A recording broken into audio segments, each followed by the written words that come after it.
سهرنۍ خپرونه ده. موږ هم میلمه ته انتظار یو چې داسې یو څه واورو چې زموږ هغه شاعرانه تنده پرې ماته سي. ګڼ شاعران به د سهرنۍ خپرونې لیدونکي او اورېدونکي وي د راډیو د لارې نه. موږ سره داسې پیاوړی شاعر میلمه دی چې هغه ټکي چې ما نه یو څه غلط هم شول، خو داسې څه پکې راخیستل سوي ول چې واقعا موږ همیشه ویلي چې د شاعران چې کوم غزل لیکي، نثر لیکي، نظم لیکي، هر څه چې دوی لیکي په هغې کې خامخا تاسو ته یو ستر پیغام پروت وي. اوس به راځو اورو به یو څه او موږ به ورته هم نږدې نه موږ به اورېدونکي اوسو او تاسو یې د ژوندون د سکرین او راډیو د لارې نه لیدونکي اورېدونکي اوسئ. جلالي صاحب، موږ ته او لیدونکو اورېدونکو ته مو څه راوړي دي؟ قربان ستا د خوږو ټکو باندې مو ونازوئ. مننه. یو دا ستونزه زما خپله شته ده چې غزلونه، شعرونه م اکثریت زیات لیکلي، خو د حافظې کې کینول بیا ډېر سخت کار وي. خو د غزل نه وړاندې دوه بیتونه و چې راشه چې سپېڅلی شي ګلرنګه روژه ونیسه، راشه چې سپېڅلی شي ګلرنګه روژه ونیسه، خیر د طالب جانه نور له جنګه روژه ونیسه. یو ځل بیا. او راشه چې سپېڅلی شي ګلرنګه روژه ونیسه، خیر د طالب جانه نور له جنګه روژه ونیسه،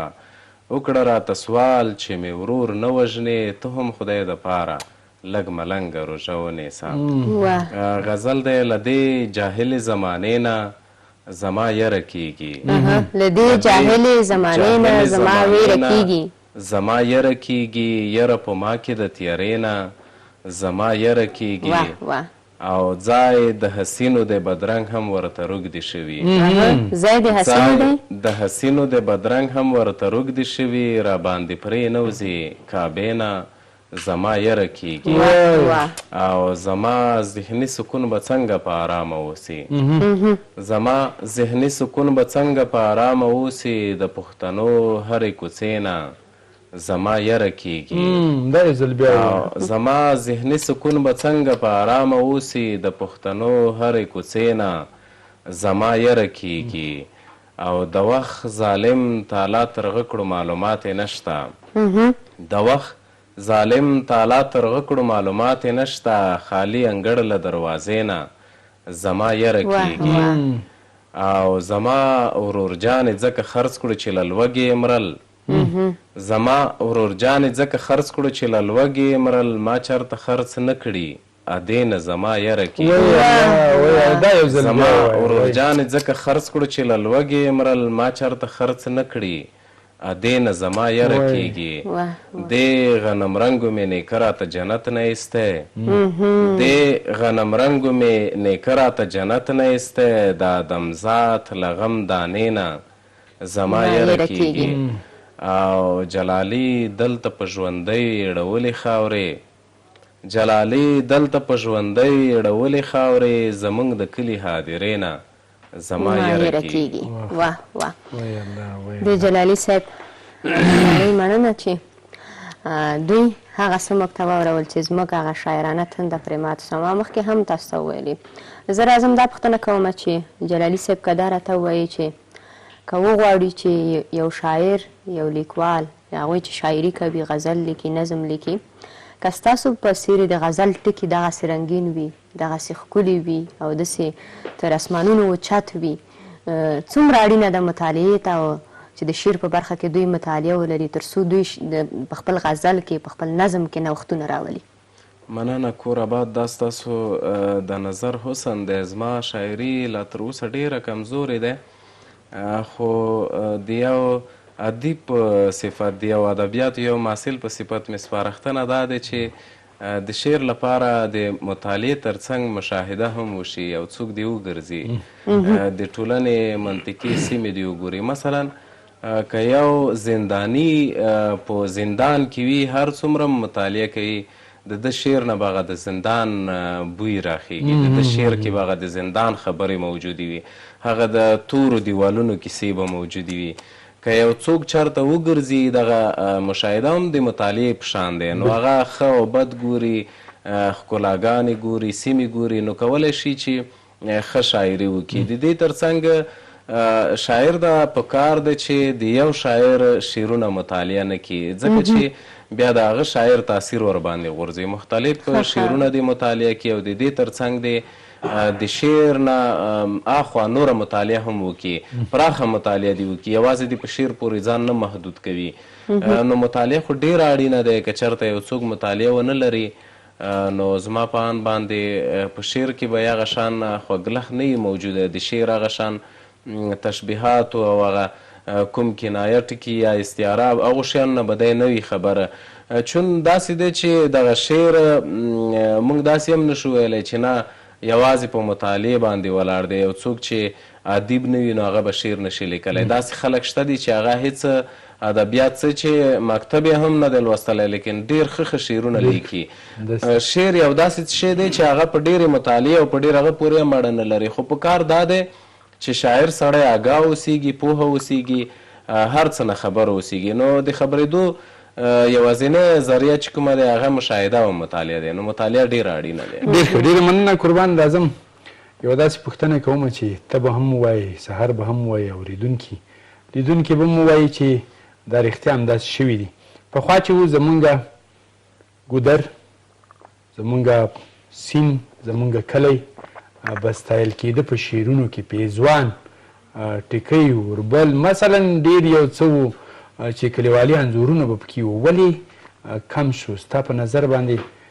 دغه کموالی چې دا زمونږ هغه کلتوري کوم څه چې دي د هغې نه مونږ لرې کوي نه دا څه؟ مسافر صاحب اصلا خبره داسې دی دغه زمونږ د ژبې یا د شاعرۍ په تدریجي ډول مرګ دی. که فکر وکړو هغه څه چې زمونږ او تاسو په فرهنګ کې موجود و، ما مخکې هم یادونه وکړله چې دغه بدبخته جنګ زمونږ او تاسې د ټولنې ټول هغه ارزښتونه رانه واخیستل، مکمل ارزښتونه یې رانه واخیستل. میرمن مو په امن کې نه ده، په میرمن باندې برید کیږي. پښتانه هیڅکله هم په میرمنې باندې برید نه کوي. هیڅ دا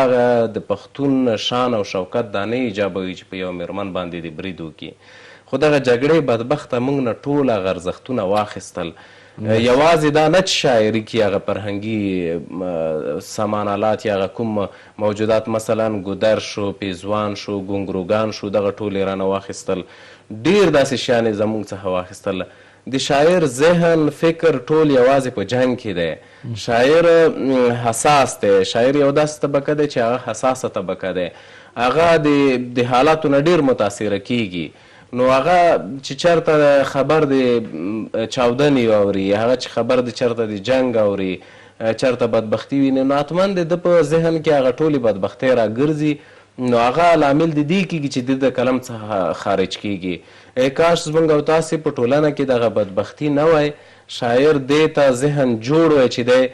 په ګونګروګانو باندې اخته وای، دی په هغه ګودر باندې اخته وای. یو دا لامل دی چې جنګ دی په دې ټولنه کې. بل لامل دا هم کیدلی شي اسانتیاوې زیاتې شوې. زموږ او تاسې په اکثریت هغه سیمو کې ګودرونه ختم شو، هر کور ته د اوبو نلکه راغلی ده، هر کور کې بمبي لګېدلی ده، هلته اوبه موجودې دي، هر څه شی اوبه هغه کور ته راغلی. نو ګودر ته هغه نجونې نه ځي پخوا په شان، چینو ته نه ځي. نو کله چې ګودر ته لاړې نشي، چینو ته لاړې نشي، نو شاعر ویني نه، شاعر ونه ویني، نو طبیعي خبره ده چې هغه به په شعر کې نه ذکر کېږي. پخوا مثلا ګونګروګان اچول کېدل، اوسنۍ نجونې نه اچوي. لونګ و ځونډي به اوسنۍ نجونې نه اچوي. اوسنۍ نجونې هغه د چا خبره چې د مادوبالا جوړي او کالي اغوندي. هغه ټولې بدبختۍ دا شوي چې اوس هغه څه په شعر کې نشته. نو که چېرته یو په ټولنه کې یو څه تکراریږي نو هغه د شاعر په ذهن کې هم راځي. نو رښتیا هم دغه بدبختي شته ده. کنې دغه پخواني شیان، پخواني کوم زموږ او تاسو په فرهنګ کې چې رواج دو، دغه که په ډېرو اسانو الفاظو باندې هم راوړلی شي. مثلا دغه زمونږ په سیمه کې یو دا ډېره پخوانۍ سندره وه، زلزله ده. په سپین مړوند کې مې باو وژړېدلو. باو دغه یو ډول هغه دغه ډېره اسانه راغلی دی، نه داسې کوم تشبیهات پکې شته، نه داسې کوم سخت ټکي دي ورکړي خو خلک یې ډېر خوښوي کله چې یو څوک یې نو یو څه ذهني د ټیک ذکر به کېده د پیزوان به کېده د روپو به کېده اوس فعلا یعنې دغه شیان کم شوي دي دا وجه لاملونه هم دا چې ما ذکر کړل دغه لاملونه دي چې اوسني وخت جلالي صاحب راځو موږ وګورو مثلا دغه انګیزه ټوله هغه پردي فرهنګونه دي پردي سریالونه یا دې ته ورته موږ که وګورو د ګاونډیو موږ راسو مثلا هندوستان یاد کو هندوستان که موږ تاسو سریالونه وګورو هغوی هغه خپل دود رسم و رواج خپل کلتور هیڅکله نه پرېږدي تاسو که وګورئ د هغوی هغه لوړپوړي چارواکي چې میرمنې دي مثلا وزیرانې دي لومړۍ وزیرانې دي یا دې ته ورته په نورو غټو پوسټونو باندې کار کوي یا هم په پارلمان کې دي یا دې ته ورته نورې غټې چوکۍ لري هغوی همغه خپله ساړه استفاده کوي ورڅخه اغوندي وي هېڅکله مثلا د دروشي یا د بل نه استفاده نه کوي بیا چې دغه سریالونه ده چې موږ وګورو زموږ په هېواد کې ډېری زموږ هغه رسنۍ چې دي دغه څومره یو فرهنګ بدلولی سي بیا د شاعرانو دغه ذهن باندې تاسو ویلې چې تاثیرات لري عموما چې موږ وګورو موږ خپل عنعنات او کلتور پرېښي دي هغه د شاعرۍ ته هم هغه شاعرانه برخه یې هم ځان سره ټکنۍ کړې ده چې بنګړي پکې نه یادېږي ګودر پکې نه یادېږي څومره چې شعر په برخه کې کلتور ته کار ونیسي څومره زیان رسوي رښتیا هم شاعر د ټولنې ترجمان دی د یوې ټولنې ترجماني کوي د یوې ټولنې سترګې دي په کار دی شاعر د چې هغه الفاظ وکاروي چې کوم لوېدلي دي او کوم څه چې لغتونه یا الفاظ موږ له ټولنې لوېدلي دي که هغه راواخیستلی شي ممکن د ډېرو خلکو ورته فکر شي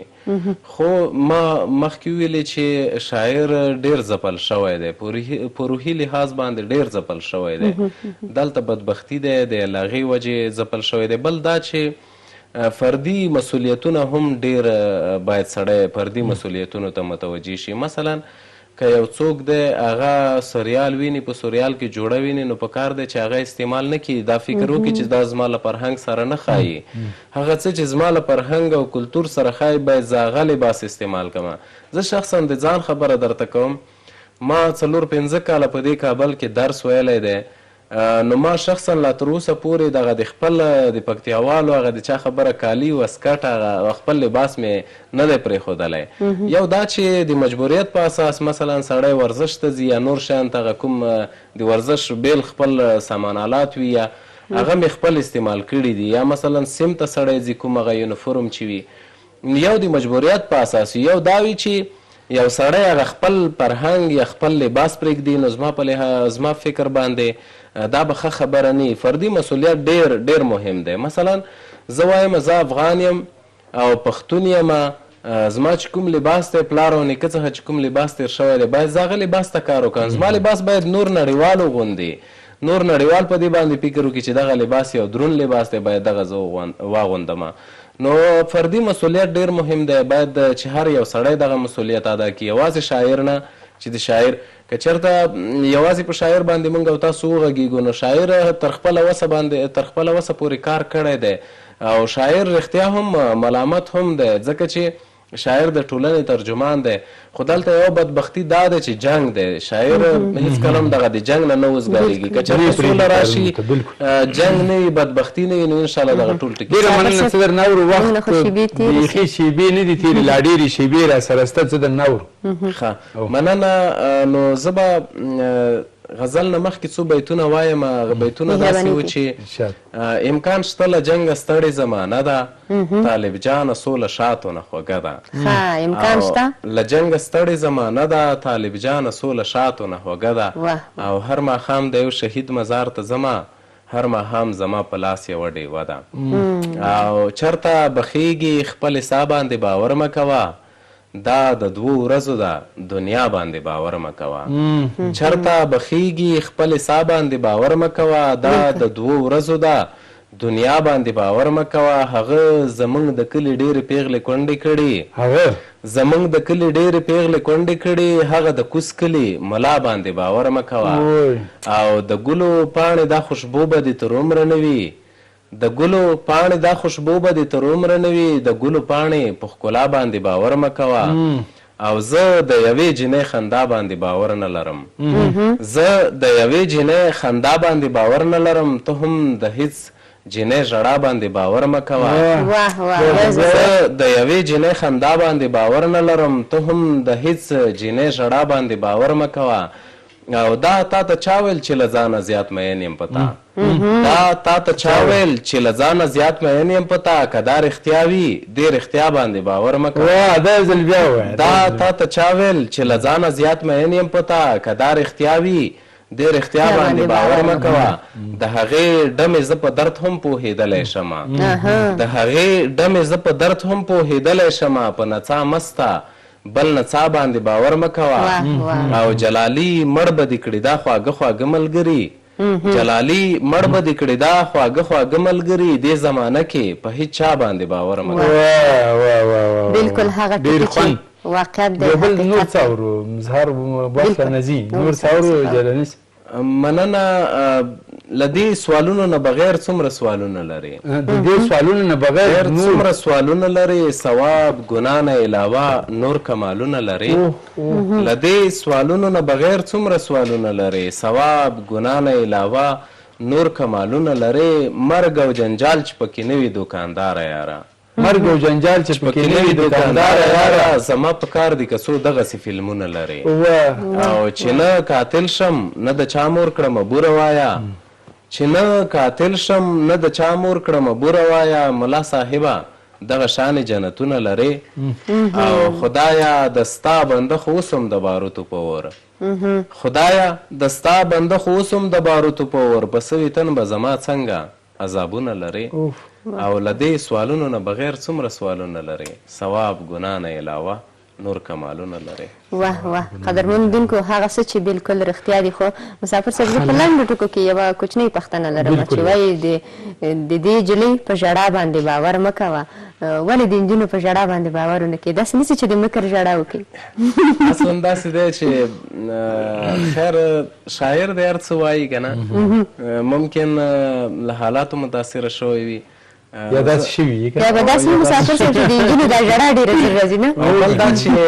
خلک وایي چې نجونه مکارې دي خو زه یې نه تاییدوم بل څه ډېره زیاته مننه اخري هغه ځوانان چې نوي دغه ادب ته راځي شاعري ته راځي د هغو دپاره او عموما د هغو سندرغاړو که مونږ وایو چې ټولنې ترجماني بیا غم کوي نو څومره باید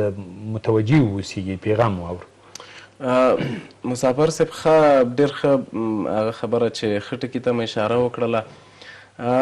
نوی شاعر یا هغه څوک چې غواړي چې شعر ولیکي یو خو دا چې څوک دې هڅه نه کوي چې شعر ولیکي ځکه دغه شعر الهي ورکړه دی دا په خپله د انسان په خټه کې ګډېږي او هېڅکله دې هم څوک دغه هڅه نه کوي چې شعر دې ولیکي که چېرته د یو چا په خټه کې دغه وړتیا نغښتې وه چې شعر ولیکلی شي یا شعر لیکي نو په هغوی ته مې سپارښتنه هم دا دی چې دوی د کوشش نه کوي چې زیات شعر دې ولیکي دوی د کوشش نه کوي چې زر د کتاب چاپ کړي دوی د کوشش نه کوي چې په زوره د شعر ولیکي او د شعر لپاره د ډېر وخت ورکړي شخصا ما زیات وخت کېږي اته 7 کاله 9 کاله به کېږي چې زه شعر لیکم ډېر شعرونه مې شته دي خو ما لا کتاب نه دی چاپ کړی اوس وختونو کې ملګري غواړي چې دوی مې کتاب چاپ کړي نو په کار نه دی چې دغې ته دې بیړه وکړي یوه دا بل سندرغاړی ډېر مکلف دی چې باید دی ډېره متوجه اوسېږي ښه انتخاب ډېره مننه کور مو ودان چې راغلی خوشحاله او آباد اوسئ ډېره مننه قدرمنو هېوادوالو له تاسو ټولو نه نړۍ مننه چې تر دې دمه په نننۍ خپرونه کې زموږ عملتیا وکوله یو څه زما په ژبه کې ستونزه وه په ډېرې بښنې سره خو د تل په څېر بیا هم د دې غوښتونکی یم چې تاسو نننۍ خپرونه د پام وړ ګرځېدلې وڅي که په ما کې کومه نیمګړتیا وه بیا هم بښنه کوئ تر سبانۍ خپرونې چې زه قدرمن مسافر صاحب یو ځای ستاسو په درانه حضور کې حاضرېږو موږ ته اجازت راکړئ ستاسو د پاتې ورځ نیکمرغه وي د ژوندون نړیوال راډیو ټلویزیون نورې خپرونې مه هېروئ خپل کوربه حبیب مسافر ته هم اجازت ورکوي ښې شېبې د یو بل سره مینه وکوي د خدای په امان